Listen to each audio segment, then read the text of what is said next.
Welcome back to the morning show. Today, we have a special guest in the studio, motivational speaker and author Chris Ryan. We're going to be talking about self-improvement and how you can accomplish the goals that you set for yourself. Chris, why is self-improvement difficult for so many people? Well, self-improvement sounds great to most of us. However, self-improvement often means undertaking some new task or project in order to achieve a goal. In other words, the goal is accompanied by physical or mental work, and sometimes both.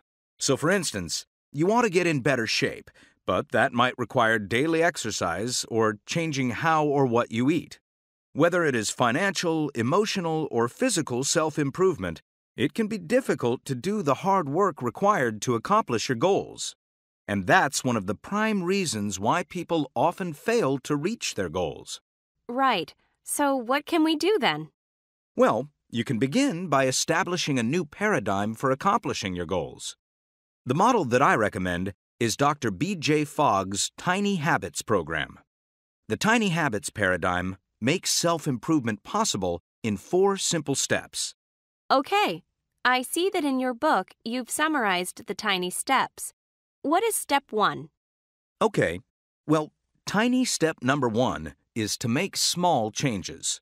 Another way to say this is, don't set huge long-term goals. Instead, try for small successes.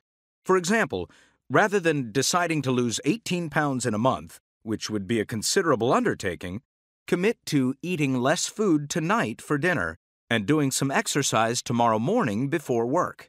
Tiny step number 2 is to make new tasks, plans, or behaviors easier to do. What I mean by that is plan properly, so you have no justification for not doing what you wanted to do. Let's say that you want to go running every morning, but you don't feel very motivated at 7 a.m. Make it easier by setting out your running shoes, socks, and clothes before you go to bed at night.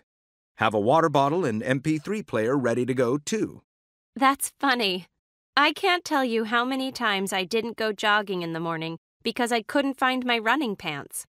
Okay, so make small changes and make the smaller tasks easier to accomplish. What about the other 2 steps then? The third tiny step is to focus on creating new positive behaviors. To put it differently, don't place all of your emphasis on the old unwanted habits. So, to give you a specific example, instead of letting yourself get stressed about how you watch too much TV, change the circumstances that normally lead you to watch TV by planning a productive, fun activity for yourself. That's something that I might have to do for my kids.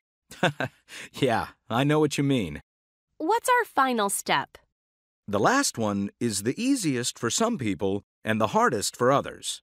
Step number 4 is to congratulate yourself on each small achievement.